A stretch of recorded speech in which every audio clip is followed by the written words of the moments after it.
What's on, ladies and gentlemen? My name's Ross, I like games, and today we need to talk about some new super rares from One Piece. A bunch of super rares have been revealed, and now some of these are actually super awkward to translate, but I did it, ladies and gentlemen. Now, I have checked with Orange Samurai D, who checked with the Discord just to make sure I've not done a silly, but I'm very proud to say I did all these translations myself, and I'm a very proud boy. So let's start off with one which is both very, very cool, very, very good, and was an absolute pain to translate. Let's start off with Enel. Of course, we know we're getting an Enel leader in OP-05, which is pretty cool. And now we're getting a super rare character as well. And look, it's a set based on Skypiea, right? We were always going to be getting a bunch of Enel, the main antagonist of the arc and all of that. Is this card any good? Well, I've already given the game away and told you that I think, yes, it probably is pretty good. 7 cost, 7,000 power, no counter, which means, you know, costs the same as power, no counter. You know this is going to be good. And you've got Rush. Now, the fact that it's got Rush is actually a very big deal because this is a yellow character. Rush is something we see in red all the time. A red character having Rush, nobody really cares. I mean, don't get me wrong, they're still cool. I'm a big fan of Rush. But the fact of the matter is, you give me a yellow character with Rush, and that is a much bigger deal. We have seen one before, incidentally. It was Charlotte Katakuri from Starter Deck 7. The on play, you look at the top card from yours or your opponent's life, put it back at the top or bottom of the life, and then if you've got fewer life cards than your opponent, you gain Rush. So yes, it is absolutely possible, but this is only the second time we've had Rush. This is a pretty big deal. You can attack the turn you play it. This is great, especially for a powerful character. Is the most powerful yellow character with Rush, given that you've got more power than Charlotte Katakuri. Just worth pointing out. But that is not the only skill we've got. We've got a skill which is weirdly specific, but also really canonically appropriate, and it makes me genuinely happy. If this character were to be removed from the field, you may trash the top card of your life instead. But if Monkey D. Luffy as a character, not a leader, is on the field, this effect may not be used. How cool is that?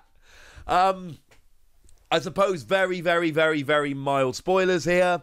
Enel uses electricity and all, and Luffy's a rubber man, so obviously, you know, that don't work against Luffy, which is why it is so appropriate that this skill isn't usable if Luffy's on the field.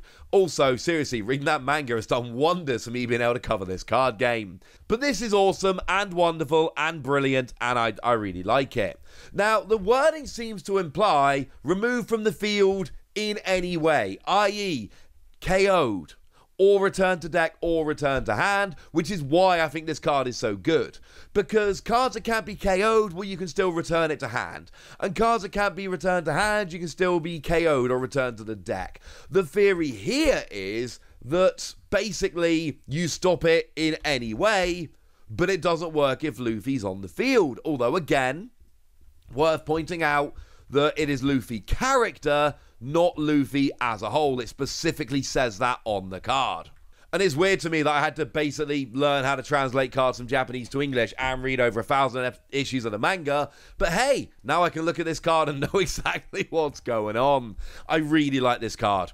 I love the fact that it's a yellow card with Rush. I love the fact that you can basically keep it on the field as a 7,000 power character by trashing your life. Bearing in mind the Enel leader says that on your opponent's turn, if you would lose your last, well, when you lose your last life, you get to immediately put the top card of your deck down as the top card of your life. If you trash a card from your hand, only once per turn, but still, that's not too bad.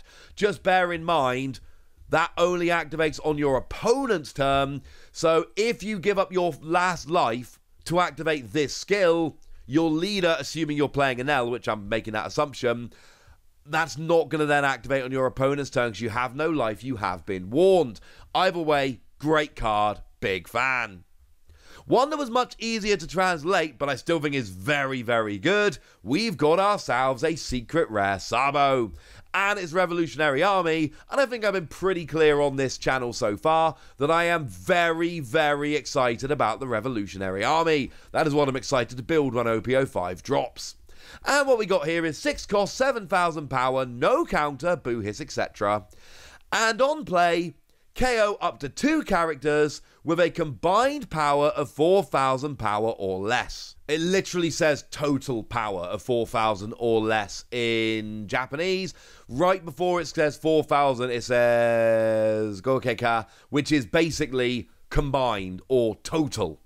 You have to forgive my terrible pronunciation there, but that's why it's combined. Now, this is not quite so good as if it was 2 characters who each have 4,000 or less, obviously. But we all know there's a million different ways in One Piece to lower power of characters. So, generally speaking, when I'm talking about Sabo here, I am thinking we're lowering power and finishing off with Sabo. Sure, there will be times where you'll get, a 1 and a 3 or 2 2s or even a 0 and a 4. But I do think it's fair to say that a lot of the time, it's a 6 cost. So by the time you get this into play, you're probably going to have, hopefully, a little bit of a board setup. That's what I'm thinking here. Lower them down, finish off with Sabo. Make no mistake, this is a very cool card. Now, one that I like very much indeed is Rebecca. Speaking of 0 power cards, we got 4 cost, 0 power, counter plus 1,000, and you've got blocker. Now, obviously, a 0 power blocker is bad in terms of blocking.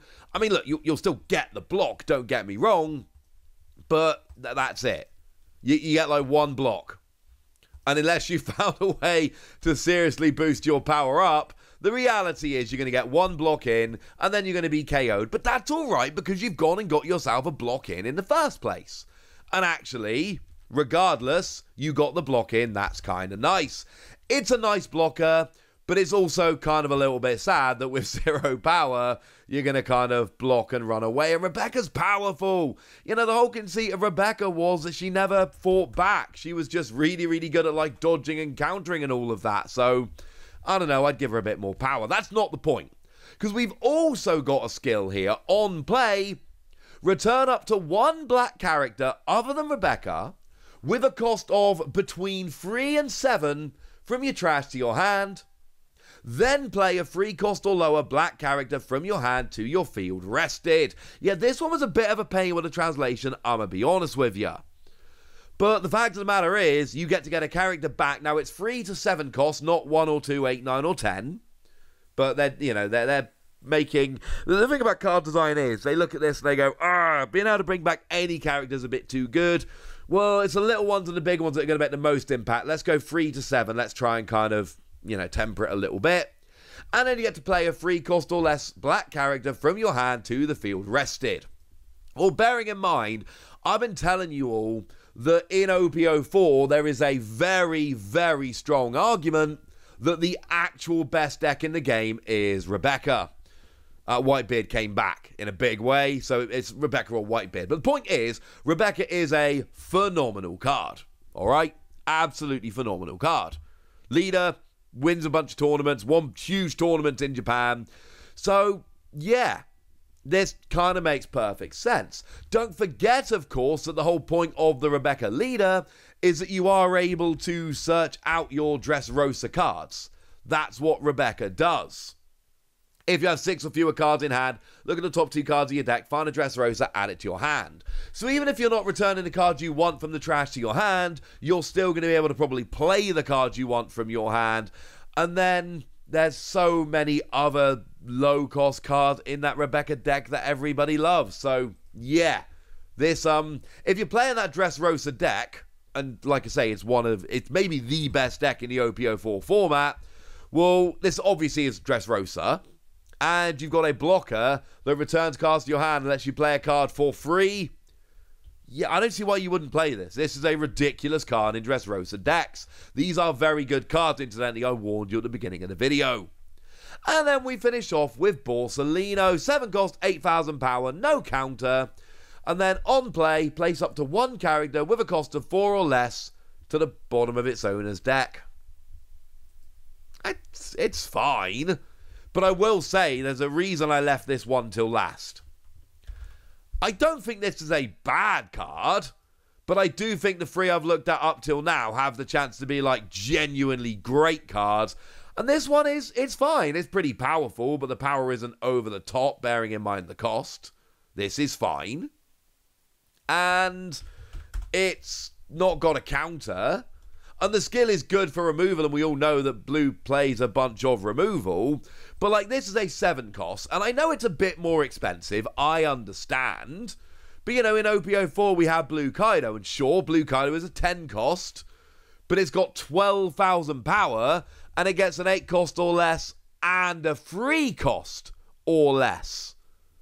Now, sure, it's to opponent's hand, not bottom of the deck, but my point is, Kaido is like a legit impressive card. 12,000 power and returns 2 cards to hand. This is 7,000 power and returns 1 card to bottom of deck. And it's only like a 4 cost. And I don't know, there's just something about this that doesn't strike me as particularly amazing. Like, we could go to the first starter decks. And we had that Don Quixote do Flamingo in the blue starter deck in starter deck 3. 7 costs 7,000 power, so 1,000 less power. But it returns a character with 7 cost or less to the hand. And sure, Borsellino is to the deck, and if you're getting rid of your opponent's characters, you want them to the deck, not the hand. And Borsellino has an extra 1,000 power, but Don Quixote do Flamingo can bump a 5, 6, or 7 cost, not just a 4 or lower. So, like I've said, I don't think this is a bad card. But I'm saying that within blue, there are, I believe, better removal options. I think this one is fine, and I think it will see a bit of play. But this one doesn't impress me like some of the other cards. Or maybe I'm just a little bit grumpy because the other 3 cards were so good, and I read this one last, and I didn't like it nearly as much. I don't know. There is a comment section. You can correct me down there. So go nuts! Be nice! And then make sure you like this video, subscribe to this channel, follow me on Twitter at TheWasi. That's where we talk about One Piece and a bunch of other card games. And please do consider checking out patreon.com/PTCG Radio, where you can support the channel, get some bonus podcasts, join a Discord, and generally just have a whole bunch of fun. But by far the most important thing, as always, look after yourselves till next time, would ya? Thank you very much for watching. My name's Ross, and you've been watching Wasi Plays.